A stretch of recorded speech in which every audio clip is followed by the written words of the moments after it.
I remember the taste of guilt more than the taste of his lips. It was metallic, sharp, and it burned the back of my throat the second I pulled away from Thomas.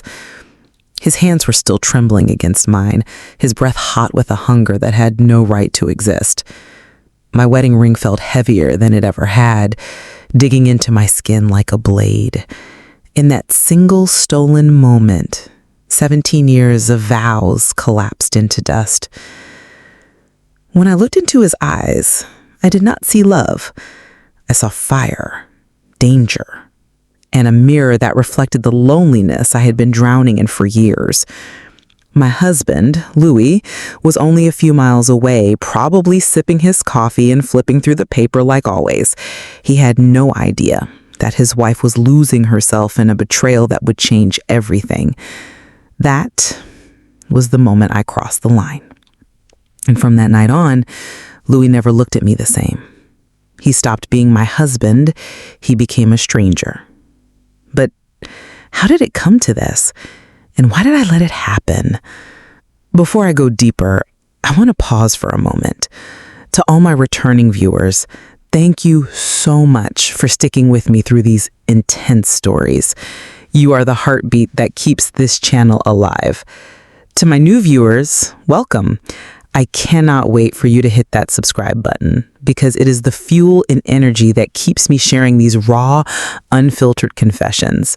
Please do not forget to drop your thoughts in the comments because your voices are what make this space so powerful. Now, let us step back into my story.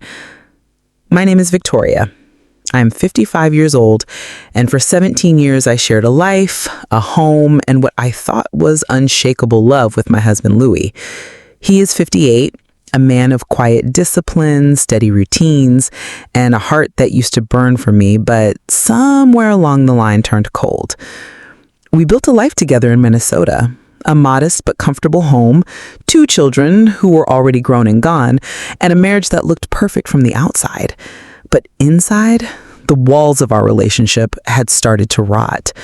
Louis had become distant, more focused on work and his evening silence than on me. I would reach for him at night, but his back was always turned. My laughter no longer lit up his eyes. That was when Thomas slipped in. He was a family friend, someone we had known for years. He was a widower, kind with his words, and unlike Louis, he looked at me as if I still mattered. His voice carried warmth, his touch lingered too long, and in my loneliness, I began to confuse attention with love. The night it happened, I told myself it would only be a conversation, maybe a glass of wine, nothing more. But one look into his hungry eyes and every ounce of discipline I had shattered. My lips touched his before my mind could scream no. And in that moment, I was both alive and destroyed. Louis found out in a way I never saw coming. He did not yell. He did not slam doors. He simply looked at me across the kitchen table one morning with eyes that felt like stone, and in a voice so calm it cut deeper than any scream. He said, "I know, Victoria." My stomach dropped, my chest tightened, the world tilted on its axis, and that was when I realized my marriage was not broken in secret anymore. It was broken in the open. Louis never raised his voice. That was the cruelest part. He treated me as if my betrayal had emptied him out, leaving nothing but silence where his love used to be. The morning after his cold confession, he carried on as if I did not exist. He brewed his coffee, read the paper, and left for work without once looking me in the eye. At first, I thought it was shock. I thought the anger would come later, the storm would break, and somehow we would scream our way back to understanding. But the storm never came. Instead, Louis began treating me like a stranger. He moved his things into the guest room. He ate dinner alone at the table, his fork clinking against the plate like a clock counting down to the end of us. When I tried to speak, his face was blank, as though every word I said was an echo he could not hear. I begged, I cried, I touched his hand once, desperate for a response, and he pulled away as if my skin carried poison. It was worse than anger. It was erasure. I started to wonder if I even existed to him anymore. The silence haunted me. Nights were the hardest. I would lie awake in the bed we once shared, staring at the ceiling, listening to the faint creak of the floorboards as he moved in the other room. I would remember how his arms used to hold me, how his breath would steady me when I woke from nightmares. Now, I was the nightmare, and he wanted no part of it. I tried everything. I wrote him letters of apology. I cooked his favorite meals. I even begged him to go to therapy with me. But his answer was always the same. Silence. A silence that sliced deeper than words ever could. One night, I snapped. I stormed into the guest room, tears streaming down my face, and shouted, "Do you hate me so much that you cannot even look at me?" Louis slowly lifted his eyes from the book he was pretending to read.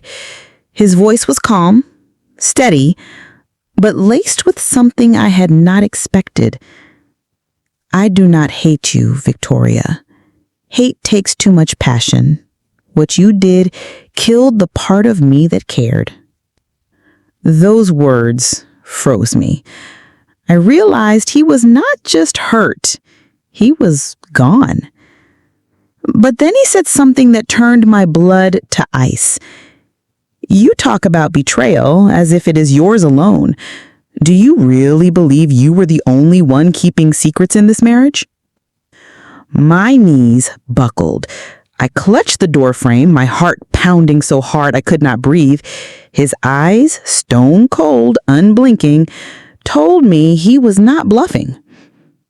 In that instant, I understood something terrible. My betrayal had not destroyed a perfect marriage. It had uncovered the cracks in a house that was already collapsing. And Louis had his own sins waiting to be revealed. When Louis told me I was not the only one keeping secrets, I felt my entire body grow cold. I wanted to scream at him, demand answers, but his silence was deliberate. He wanted me to sit with that uncertainty, to feel the sting of my own medicine. For days I lived in a fog, replaying his words until they tore me apart. Then, one night, as he left his phone on the kitchen counter, the truth unraveled. A name flashed across the screen. Elaine. I knew that name. Elaine was a coworker, a woman he often mentioned casually, someone I had never paid much attention to. My fingers trembled as I picked up the phone, my heart thundering in my chest. The messages were not explicit, but they were intimate. Words of comfort, words of longing, words that proved he had been running to her long before I ever stumbled into Thomas. He had not crossed the physical line, not yet, but the betrayal was there. He had given her what he once gave me, his attention, his laughter, his softness, and that, in many ways, was worse. When I confronted him, his face did not flinch. He never touched her, Victoria, but I thought about it. I thought about what life would be like if I did not come home to a woman who looked at me like I was invisible. His words split me in two. I wanted to hate him, to accuse him of hypocrisy, but deep inside, I knew the truth. I had looked at him that way. I had let the distance grow. I had been as guilty of starving our marriage as he was. The days that followed felt like walking through the ruins of a home after a fire. The walls were still standing, but the air reeked of smoke, and nothing felt safe anymore. We moved around each other like ghosts, unable to touch the memories without burning ourselves. One evening, I stood by the window watching the Minnesota snow drift down, blanketing everything in silence. I thought about the girl I once was, the bride who stood before Lewis with trembling hands and promises of forever. I thought about the woman I had become, lonely, reckless, desperate, and I wondered if forever was ever real, or if it was only a word we used to mask the fragility of love.